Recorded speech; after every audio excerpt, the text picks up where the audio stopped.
Hello everybody. Today we are going to talk about the bioethics of tissue engineering.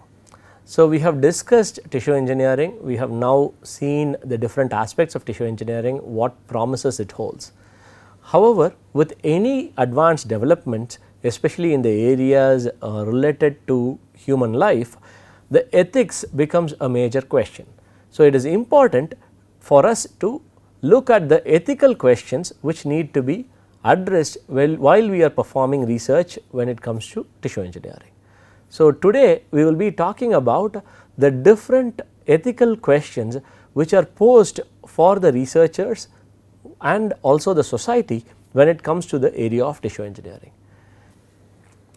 So, when you first talk about bioethics, the first aspect which I would like for you to know about is the difference between ethics and regulations.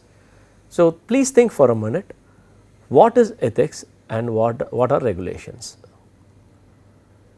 So, do you understand that they are different or do you think they are the same? So, think about this. Ethics are basically moral guidelines which are based on individual values.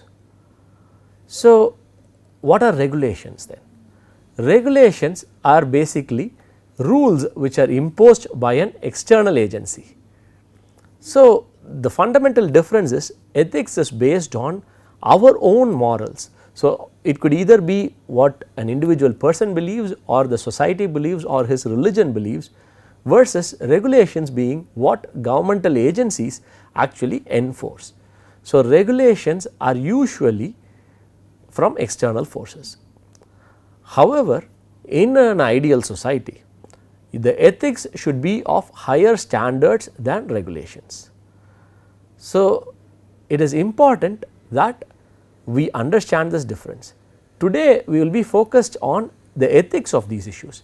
Regulations of tissue engineering is a whole another debate which involves a lot more legal issues which will not be discussed as part of this course. So, when we are talking about regulations, we said that it is enforced by external agencies. So, can you name a few such agencies? Think about it. What would be the external agencies which act as regulatory bodies when it comes to biotechnology? Most of you would have thought of FDA, which is the Food and Drug Administration in the US.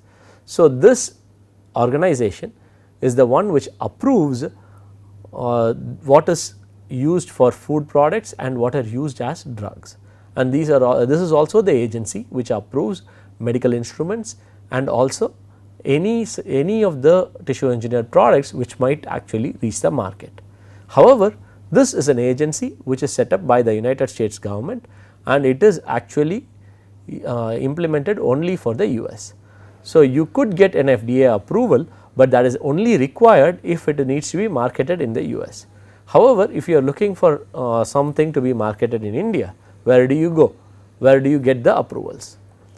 So, in India you have two regulatory bodies. One is the FSSAI, which approves the food related products, and then you have the CDSCO, which is the Central Drug Standard Control Organization. So, these two regulatory bodies actually approve food and drug related products when it comes to India. Now, as I mentioned, we will not be talking about regulations, which means we will not be talking about the agencies which are involved in the policy making, the regulations which are governing the ethical debates. Because one of the reasons we will not be talking about these is these can actually vary from country to country or even state to state depending on the values of that particular environment. So, we will focus primarily on the larger debates which are the ethical dilemmas.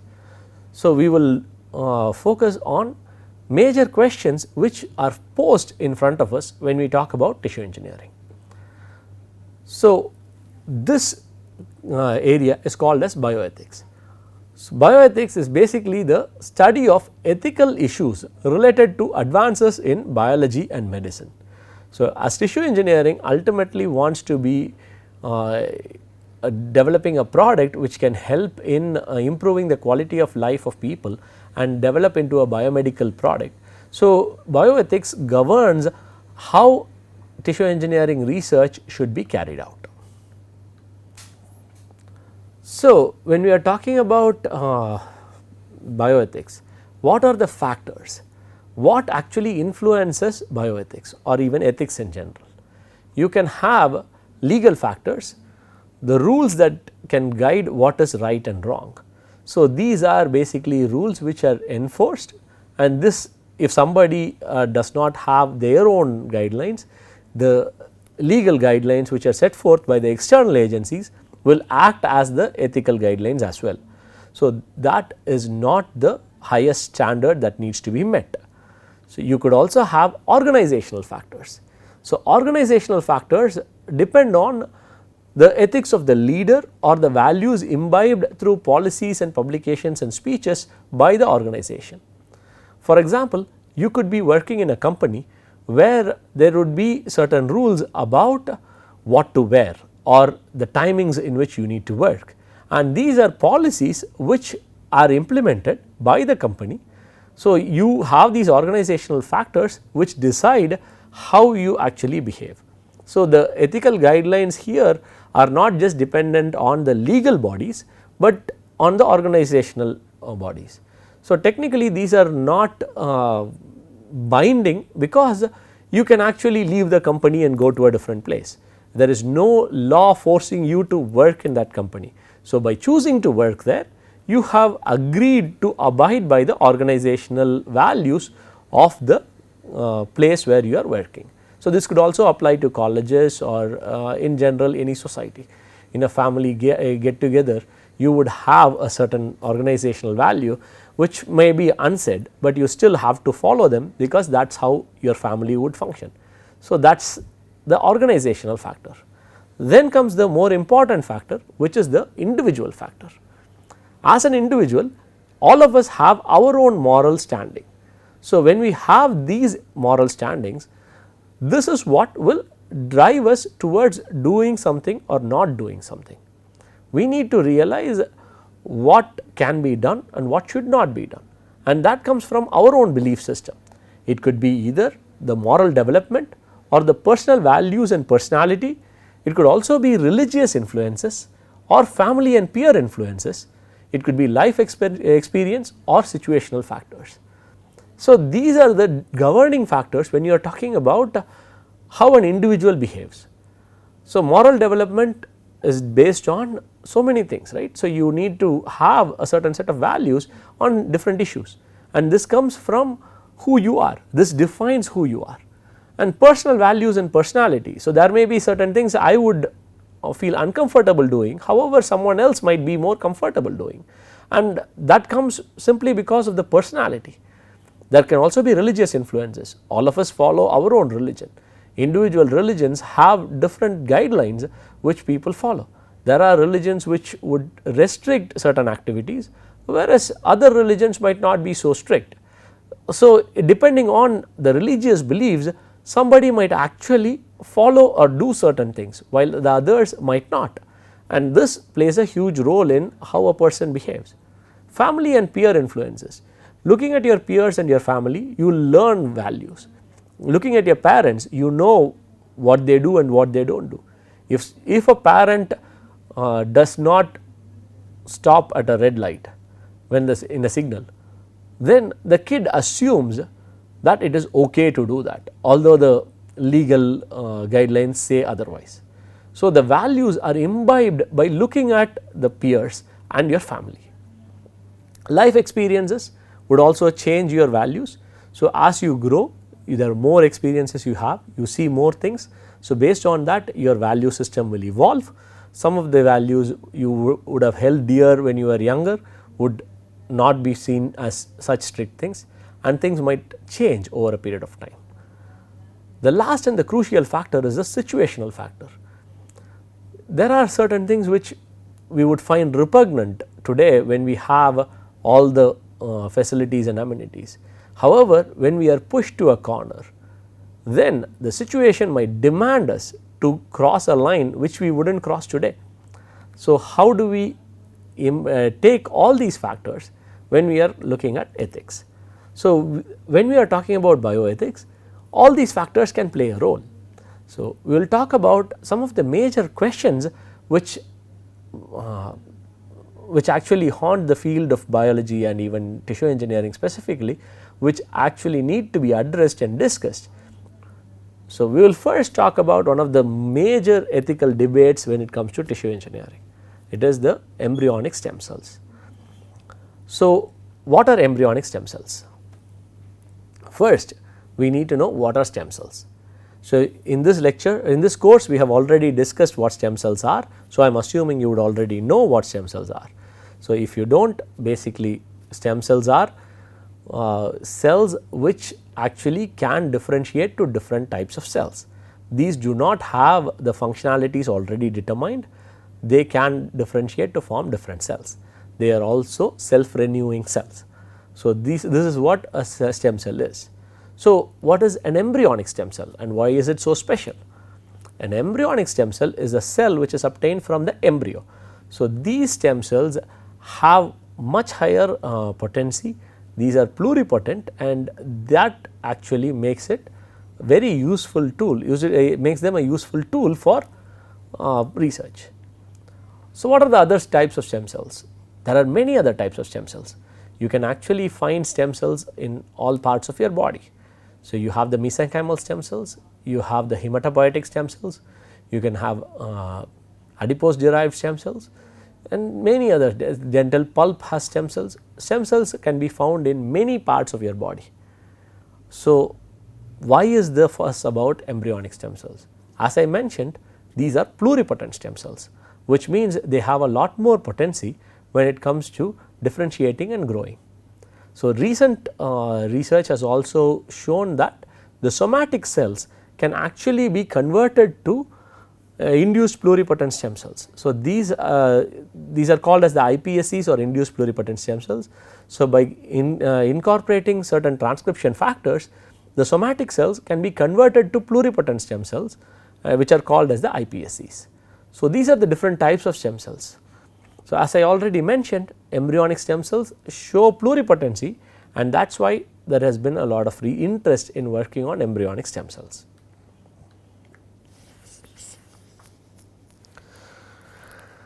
So,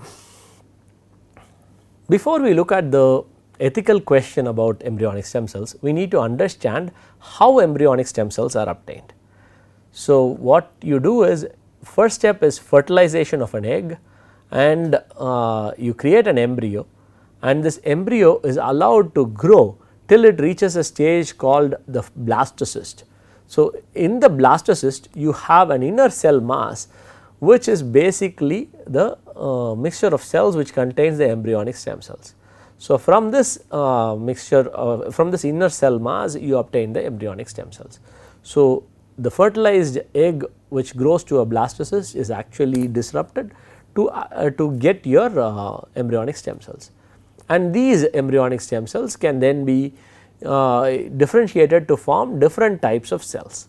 It could form endoderm, mesoderm and ectoderm cells, and for this reason there has been a lot of interest in looking at embryonic stem cells. Now, what is the ethical dilemma? So, the major question which plagues the discussion on bioethics of embryonic stem cells is, you need to choose between two moral principles. The first principle is the duty to prevent and alleviate suffering. As human beings, we have to prevent or minimize suffering.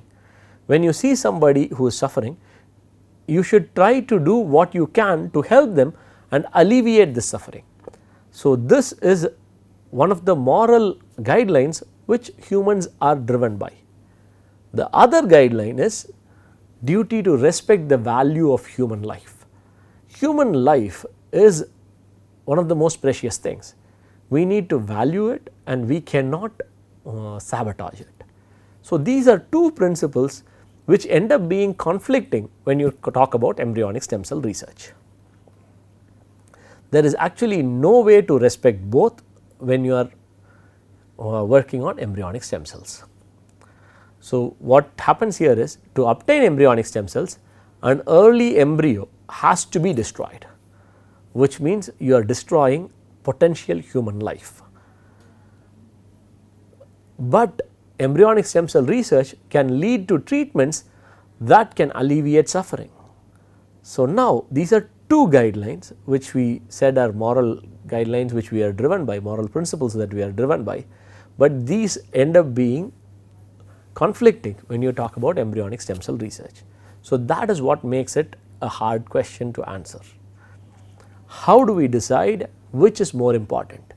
So, do we say that alleviating suffering and preventing suffering is way more important, or do we say that respecting the value of human life is way more important? So, this is dependent on how we view the embryo. Embryo can be seen in different ways, and what do we see it as is the question. So, the ethical question we are faced with is, when does life start? So, life starting at the time of conception is one of the beliefs. Legally, life starts only at birth, right? But you have to decide when exactly life starts for addressing this question. Can we come to a consensus on that? That is the $1,000,000 question. So, the status of the embryo is a complex question. There are many viewpoints when it comes to how an embryo should be viewed, whether the embryo should have rights, whether it should be treated as equal as a human, or whether it should not be, whether it should be treated only as a mass of tissue or mass of cells. So, how do you actually view an embryo? So, we will talk about some of the common viewpoints. We will talk about some of the common viewpoints here. Embryo has full moral status from fertilization onwards. So, this belief is what where you believe that life starts at conception. So, what you are saying here is, an embryo, as soon as it is formed, the time after fertilization, it needs to be treated equally like a human. So, this is one of the arguments. However, if you were to believe in this, then embryonic stem cell research cannot be done. So, this would also mean abortions which are done to save lives of the mother, or even for other reasons. So, if there is a non-viable embryo and you still think that it needs to be protected, so then that would be the guideline driven by the moral status of thinking embryo has full moral status at the time of fertilization itself. There is also a group of people who believe that embryo should have a full moral status after 14 days of fertilization. Why 14 days? What is the specialty there? So, after 14 days the embryo is implanted and it does not have a chance to actually divide to become twins. So, once in the first 14 days is when it can actually form twins. So, this means that the belief is, after 14 days the embryo has reached a stage where it is now has the potential to form human life. So, within 14 days the embryo could also be lost without implantation. So, we people believe the 14-day cutoff would be a good point to start. So, if this is going to be the guideline, then how does this control embryonic stem cell research? How do we then proceed? So, that is another question. The third option which people believe in is, embryo has an increasing status as it develops. So, an embryo at the time of fertilization has no moral status. However, as it develops into more of a human form, you would have more of a right as a human. So, this is one of the generally accepted views. And the last one is, an embryo has no moral status at all. So, until the time of birth, life does not start. So, these are the 4 different views, and people see it differently, and based on how one sees it, the ethical guidelines which are driving the embryonic stem cell research would also evolve. However, there is no scientific consensus on when life starts. So, this needs to be stated. Because there is no scientific consensus, there is no real way of saying this is the point at which life starts. You can only decide on that based on your belief system. It is not based on any scientific proof. So, one of the compromises which people have looked at is to use spare embryos from fertility treatment. So, people have been doing IVFs or the in vitro fertilization to have kids, and in that case what happens is eggs are fertilized to form multiple embryos, and not all of them are used for being placed in a womb for further growth to a human being. However, embryos which are not used are actually discarded. So, people have said that okay, these embryos are anyways going to be discarded, so why not use them for embryonic stem cell research. Now, the question is are there arguments for and against this as well? As one would expect, there are. So, we will talk about some of the arguments which support using spare embryos and the arguments which oppose using spare embryos. Embryos have been created for IVF treatment and will be destroyed when it is not implanted, and this has been done for many years, and this has not changed how we value life. So, it is not a problem. However, the argument against this point is human embryos could be exploited as therapeutic agents which can decrease the respect for human life. So, when you are only doing it for IVF, you are actually not intentionally creating it as therapeutic agents, you are creating it with the hope of creating a human life. Whereas, when you start doing it as creating it for therapeutic agents for therapy, then what you are doing is you are intending to create them for a different use which might lead to an abuse. So, these are the two arguments which are put forth.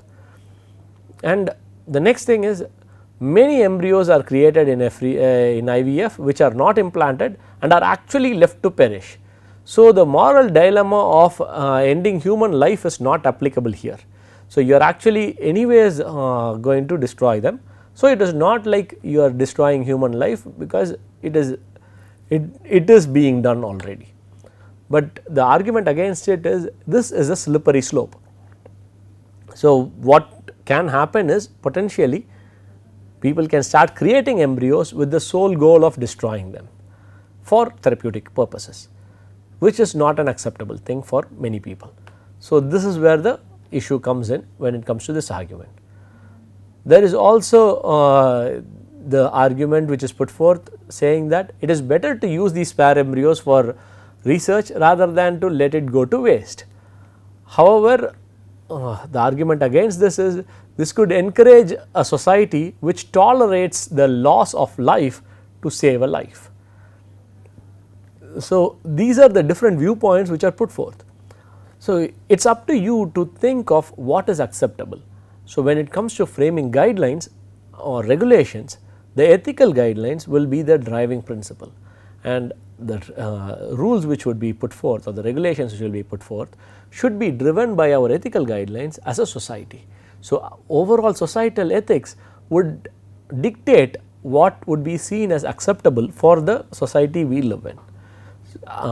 Here I am only presenting the arguments for and against some of these points. So, I want to be very clear that I am not supporting or opposing any of the arguments, and I am not interested in selling one of the ideas to you. What I am interested in is for you to look at this and see that there is an argument and there is a debate which is going on, and both sides have valid arguments, and it is important to see both sides of the argument. It is important to reach across the table and find a compromise which will actually work for both parties. So, moving on to the next topic, animal testing. Animal testing has long been an ethical question in bioresearch. When it comes to tissue engineering, it will again be a problem. Anytime you were working on creating tissues, you would have to test it before you can use it for humans. So, do we test it in animals? So, when we test it in animals, it creates an ethical dilemma.